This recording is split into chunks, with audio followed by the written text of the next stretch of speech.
Alright.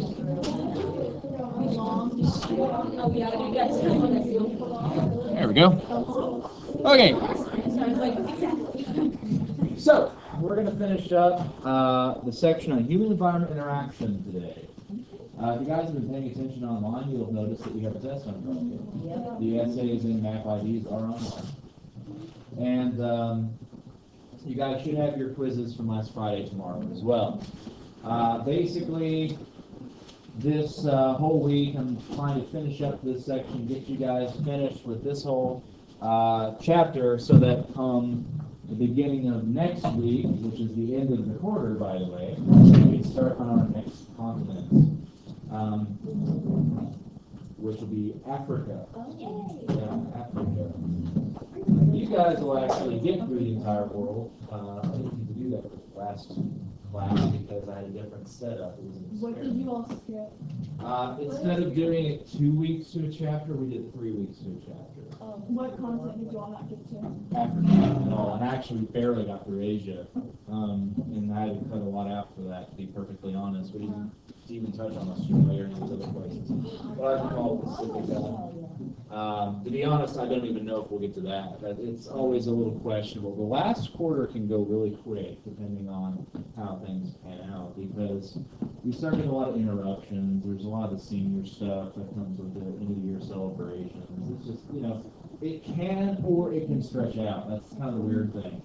So we'll deal accordingly. One thing I'm telling you about this week on Wednesday is your project that we do in about a month or so. I haven't nailed down the exact day yet. But you'll find that out come Wednesday, all the details of that. And, if you ask first period, they'll tell you what it is. I mean, no big deal. But, anyhow, we'll get to the details about it later. So, that pretty much leaves all that. Should be pretty simple week otherwise. Next week, I'm going to be out for 2 days for sophomore retreat. Hopefully that. So, you guys will have a sub and have all that good stuff. You guys are probably watching a video during the period of time. I don't know which one I'm going to have you guys do, to be perfectly honest. Most likely, I'll be having you guys watch. I really don't know. It's really between 3, so you'll find out when it happens. Excuse me. Watch The Lion King. We're not watching The Lion King. You ask that like all the time. Maybe someone does in first. Maybe it's first period. Now think about it. There's one person like literally every day for like 3 weeks. Like, can we have The Lion King? No. Oh, then you're just kind of in good company, I suppose. But no, I'm not saying The Lion King. But anyhow, we will be looking at Africa, and then from there we move on to Asia, and we'll see where the world takes us. In any case, before we get started in the actual writing of stuff, I thought I would take a second with you guys to kind of once again do what I was talking to you guys about, how to cut out material that is not necessary in walls of text. Because one of the skills you'll have to learn is really dependent on the fact that a lot of people don't have a set of skills, namely how to make a good PowerPoint. You'll find a lot of professors who grew up old school. I know one professor at U of L who hasn't changed his notes from the 70s. He teaches the same class every year. He's been doing it for over 30 years. And so basically that means that, the whole idea of PowerPoint, how do I do this thing? And as universities and high schools make this push to use technology, you're going to find them having to make PowerPoints. And some folks just aren't very good at it. They have walls of text that really aren't necessary. And so you, as a writer, will need to learn how to cut out the fluff. Because the fact of the matter is, it's easy for a professor to throw out a bunch of text. It's just typing it, You guys, and I see already pens a movement, which you shouldn't be doing. You should be listening and not writing, because I'm going to help you cut out the unnecessary information. The fact is that you guys can't possibly keep up with a PowerPoint. I could probably talk about everything in this in about 5 minutes. How would you feel if I was just like, okay, we're going to talk about this and I'm done. And now you have this map, and then this thing, and write that. So then it's this canal, this is the thing, and now this. There's no way you can keep up, is there?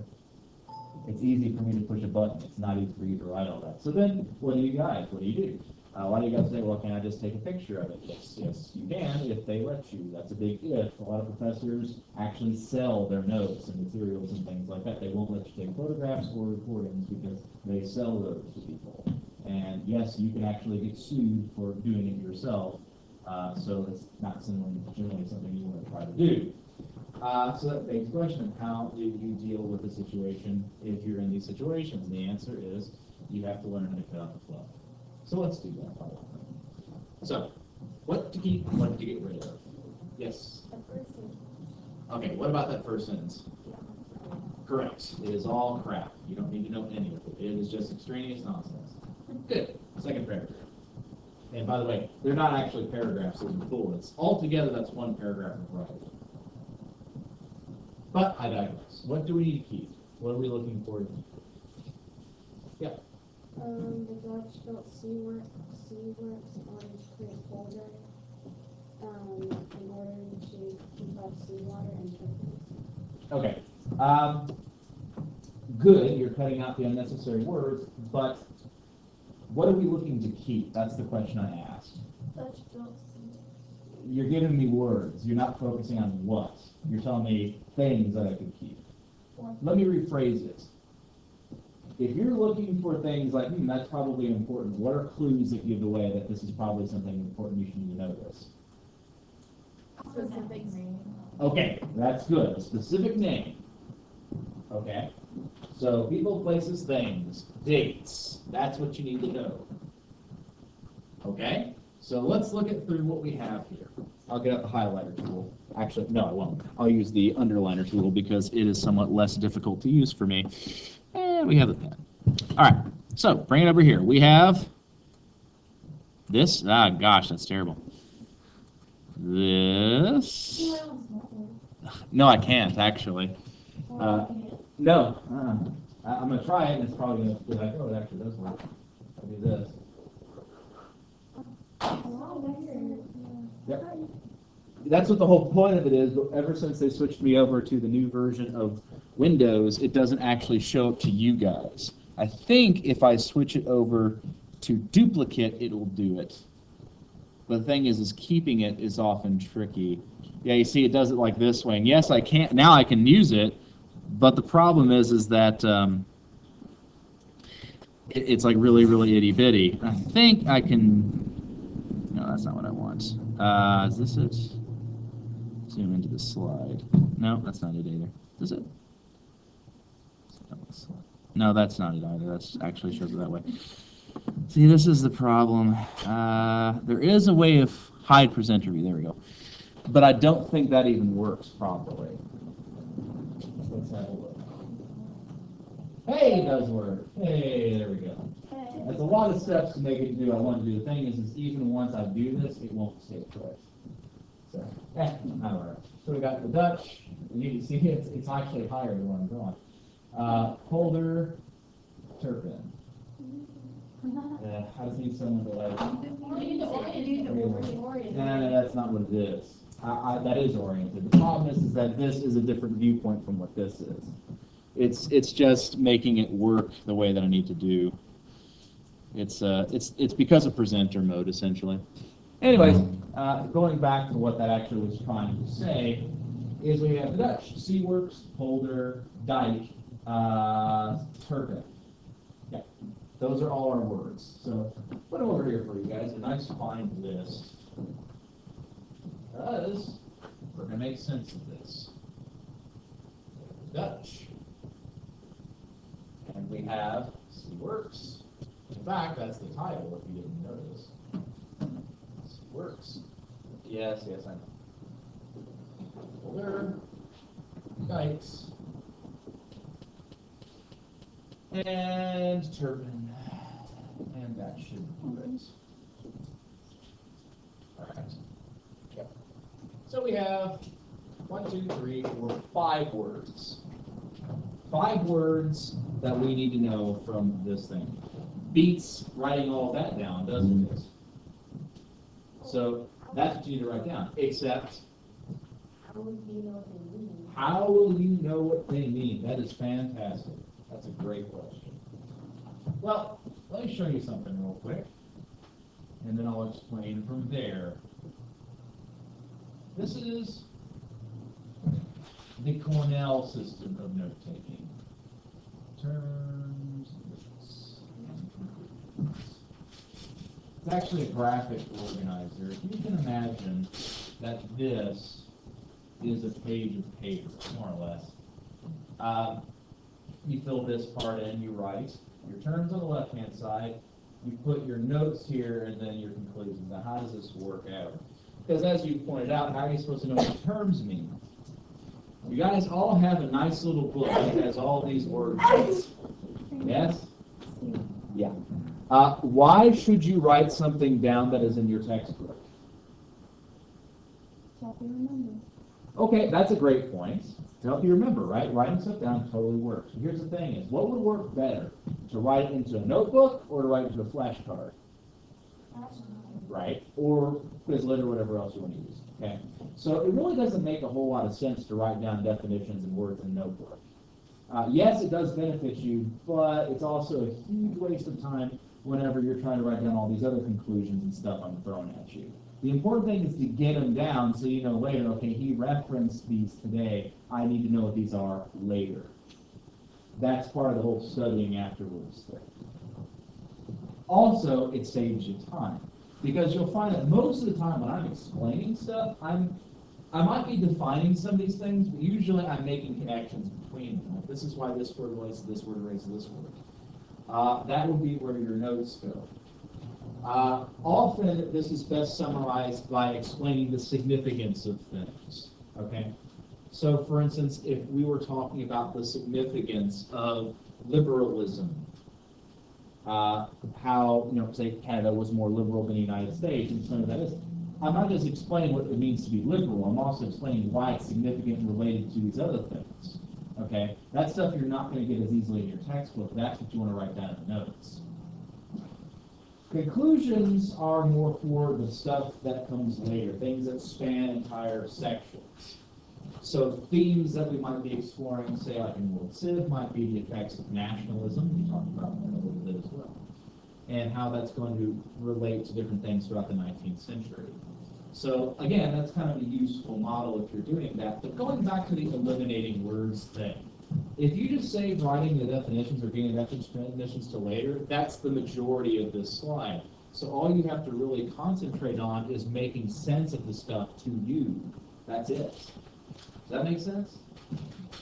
So let's talk about these connections for a second. What are all these words and what do they mean? Well, seaworks, basically in a nutshell, are anything, any construction project involving the ocean. So kind of a broad general term there. Examples. The Dutch, as you guys probably know from the very first section, have a big problem when it comes to land. See, that's not something that's on your notes here. It's something that I'm saying and something that's kind of making sense. So that's something. You see, 25% of their land mass is actually below sea level, which means that the ocean is above you. That's what below sea level means. And in order to keep the ocean from flooding this area, we need to build giant dams. These are called dikes. Dikes are earthen dams, as opposed to what we would consider like a proper dam made with concrete or whatever else. It's just basically a bunch of dirt dumped into the ocean. Now, what's cool about this is the Dutch have actually managed their population growth by creating new land by simply building a dike in a part that's the ocean and then pumping that water out, creating new land that was once the bottom of the ocean floor. That's called polder. Polder is land that was once ocean floor, it's now dry and we can build on. It's fantastic. It's kept dry by dikes. However, the problem, as you can imagine, when we build this way is what happens if the dike breaks.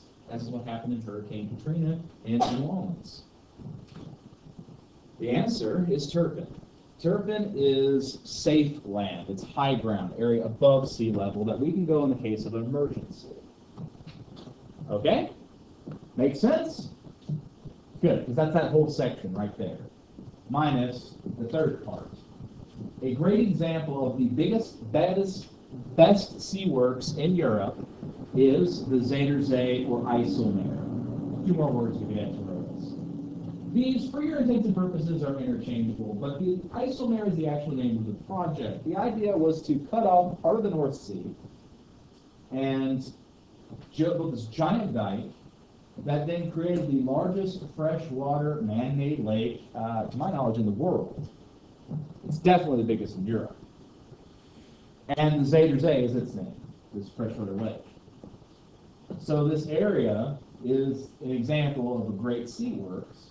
It's the biggest seaworks in Europe, and also one of the most significant in terms of human-environment interaction. It's literally reshaping the landscape to meet the needs of humans. Does that make sense?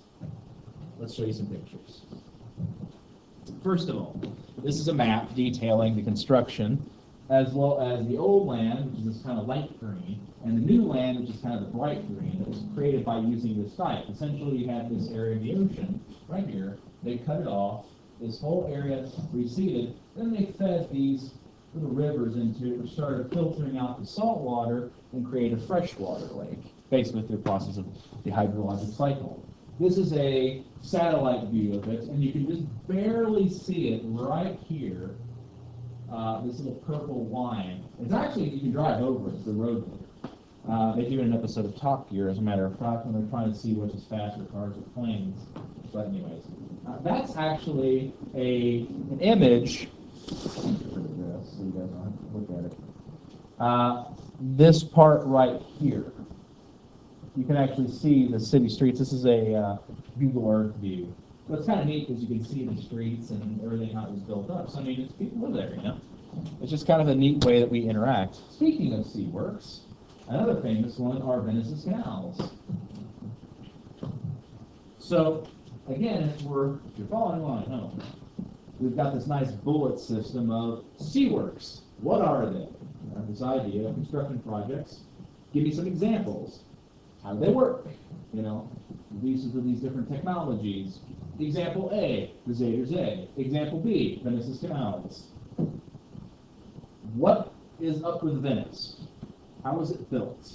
It's a great question. You guys know where Venice is? Italy. Okay, which part of Italy?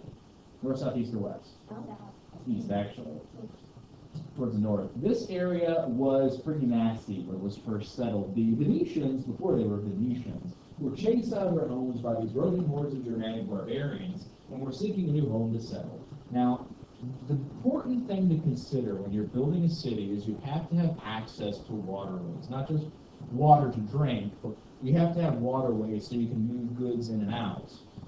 Trade is basically the life's blood of the city, especially to the Italians, because they're located in a perfect location along the biggest trade route in Europe, really even today, the Mediterranean Sea. In fact, you guys are probably familiar with the Silk Road, okay?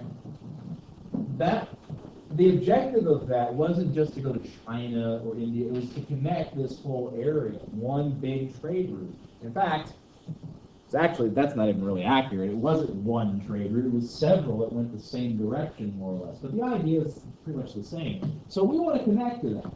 It just so happens that Venice, where it's located, is in this perfect connection point to the Ionian Sea, which links up to the Mediterranean. The problem, though, is it's a giant swamp. It's a bunch of kind of islands with these canals running between them, and it's not really very good to build on. The reason has to do with the foundations.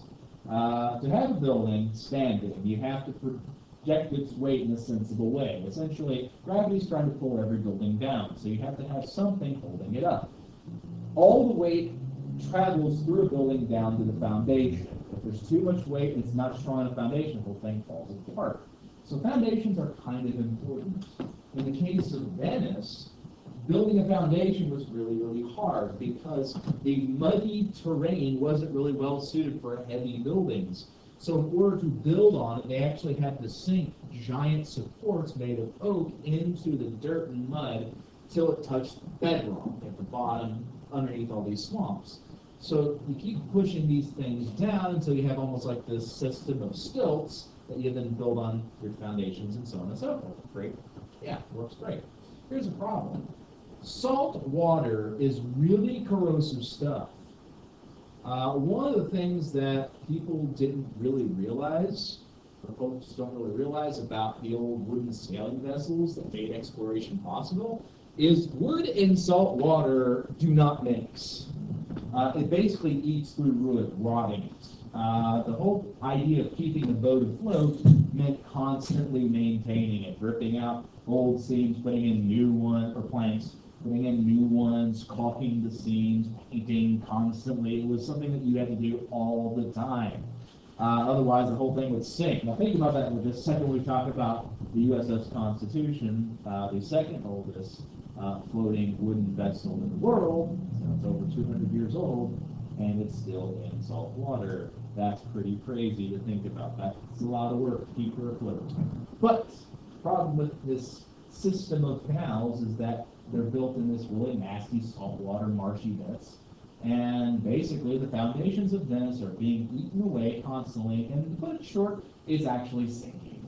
Venice is sinking underneath the ice.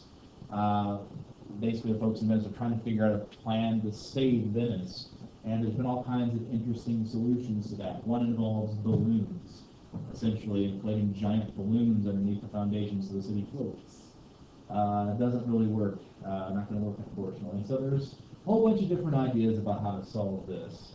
We're not really sure, so that's something you might want to do. You want to go see Venice? Okay, before it sinks, because it's slowly but surely happening. However, it is also kind of an interesting usage of land. Of course, you guys saw the video on Venice, them moving things around by boat, because it is the most efficient way of doing so. Even today, I mean, yes, hypothetically, you might better use cars or trains or planes or automobiles and whatever. But water's still more efficient. And frankly, pollution is a major problem in Europe. Here's a map of Venice's canals, and again, the Grand Canal with all its tributaries. And again, in case you're wondering, from the angle of actually being on one, this is what it looks like. All these nice bridges going from place to place as well, so you can walk around the city. And also, you travel around. Of course, the gondola is probably the symbol of these boats, but I mean, that's not what most of city means. It's just sort of like the thing everyone associates with, and, you know, most of the people who take gondolas are tourists, let's be honest. But a lot of money is made doing it. One thing that's interesting about Venice, though, is that it prospered greatly during the Renaissance. There was a lot of money going around here. And one of the ways that Renaissance merchants and folks who had a lot of money would show off to each other was by keeping artists on retainer. Basically, they were patrons of the arts. They would have a painter living with them, or living near them, or just generally on payroll, and they would make work exclusively for these people. Or at least mostly exclusively, and they could make a ton of money doing it. But also, it was a way of showing off. You know, you bought the best art. Again, because, you know, it doesn't matter if it was 1,000 years ago or 10 years ago. People like to show off the money they have by buying expensive things, and this is what it was. So Venice has a whole lot of Renaissance masterpieces, just basically everywhere. It's almost like graffiti in Venice. You know, just kind of like you're walking down the street and bam, there's like so much to look at. It's almost like a cat with a laser pointer, you know, it's kind of, because there's so much going on. But that's what it looks like at night. Because of the rising tide, what is dry during the day is wet at night, and so getting around is kind of tricky. So, crazy stuff, yeah? Next thing, pollution. Pollution in Europe is a major problem. Consider this. Pollution is something that we're kind of stuck with unless we spend a lot of time trying to actively clean it up. Pollution doesn't go away. It builds up on itself. Another problem with pollution is that once it gets out into the world, it's really hard to kind of keep it in one place. How many guys have ever heard of the floating plastic trash, I forget what the name of it is. Basically, all the plastic floating around the Pacific Ocean. If you haven't, there's like, you can look it up, you can find it on Google. It's a giant like island of plastic bottles and nonsense that is basically all kind of come together in the Pacific Oceans floating around together. It's pretty gross. Not to mention, when stuff gets into the air and the water table, it ends up kind of cycling all throughout the earth and we lose control of it. This is especially problematic because Europe is a continent of countries. If one country is polluting and the air gets really nasty, it's not going to stay just over that country. It's going to blow over into someone else's country, and you can imagine how that might upset people. Furthermore, the pollution that Europe has is a buildup from the Industrial Revolution. I've seen estimates that as high as 70% of the world's current pollution is actually left over, was generated in the 1800s. A large portion of that being because during the 1800s, everyone was powering and heating their houses with coal. And coal is really, really disgusting stuff when you get right down to it. Case in point, a few years ago, I was working to take out somebody's chimney. Basically, their house, they were done with having a chimney. The only reason they had it was because at one point the house had a coal-burning stove and coal-burning heater boiler system down in the basement, as many houses in Louisville did. And so basically, we were taking it apart brick by brick, pretty laborious process. And as I was doing this, my hands were getting pretty nasty. I'd actually bought a brand new pair of gloves before we started the project, and they were black, so I didn't really think too much about it. But whenever I took my gloves off for lunchtime, my hands were like that color of black, like pitch black.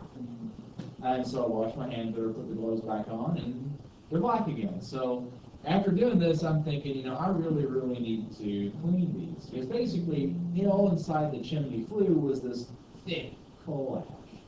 And so basically, I took my gloves off, washed my hands real good, and then I filled the sink full of water and dumped my gloves in. Okay? The gloves turned the water midnight black. So then I drained the water, filled it up again, put the gloves back in, again, midnight black. It took like 3 or 4 complete changes of water to get the coal out of my gloves. Okay? And that's what people were breathing.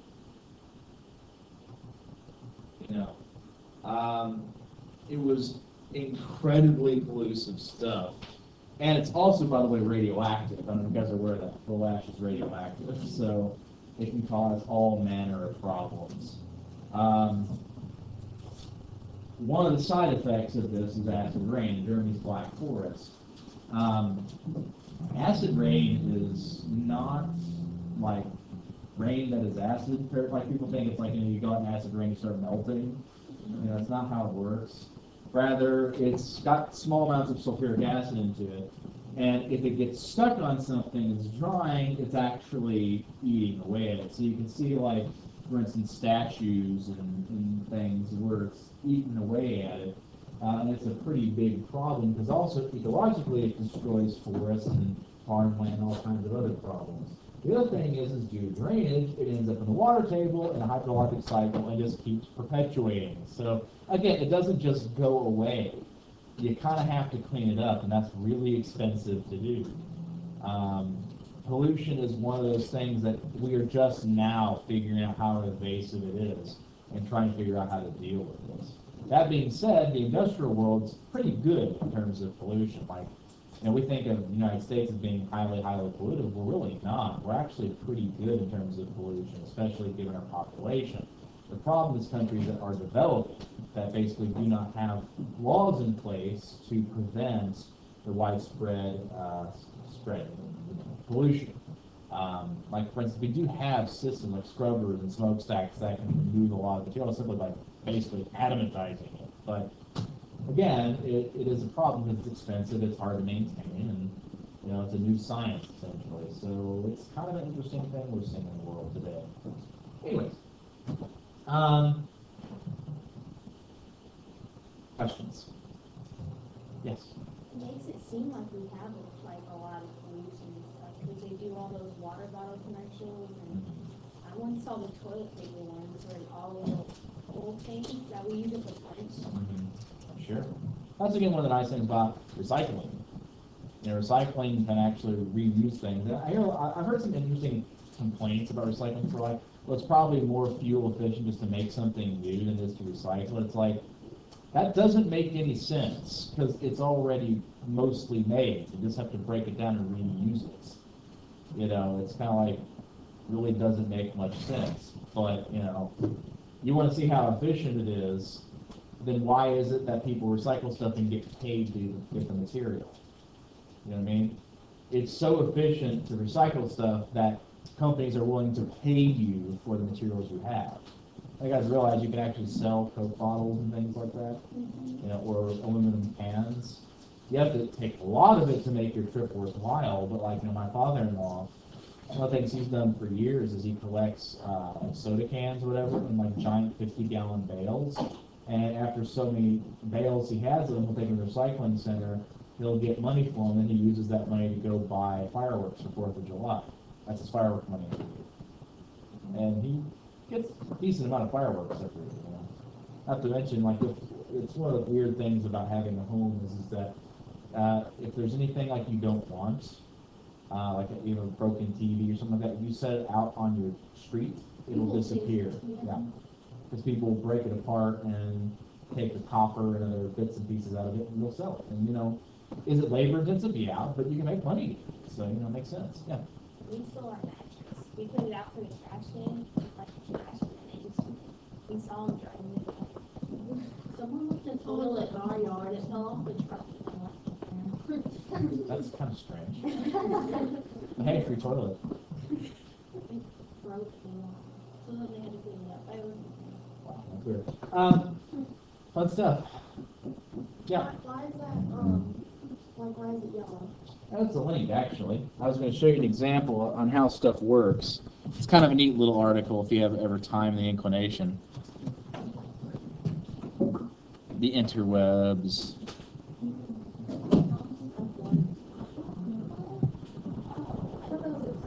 I wonder if I can find this. This is another.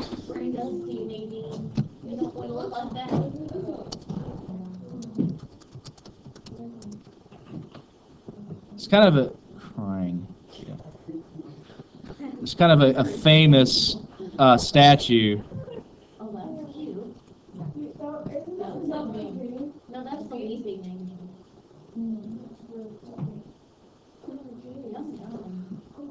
Yep. I've seen the Virgin Mary angel. But yeah, that's caused by acid rain. You think they may be made like I don't think so, no. It looks like the mascara's running. Yeah, Like intense. But anyhow. I'm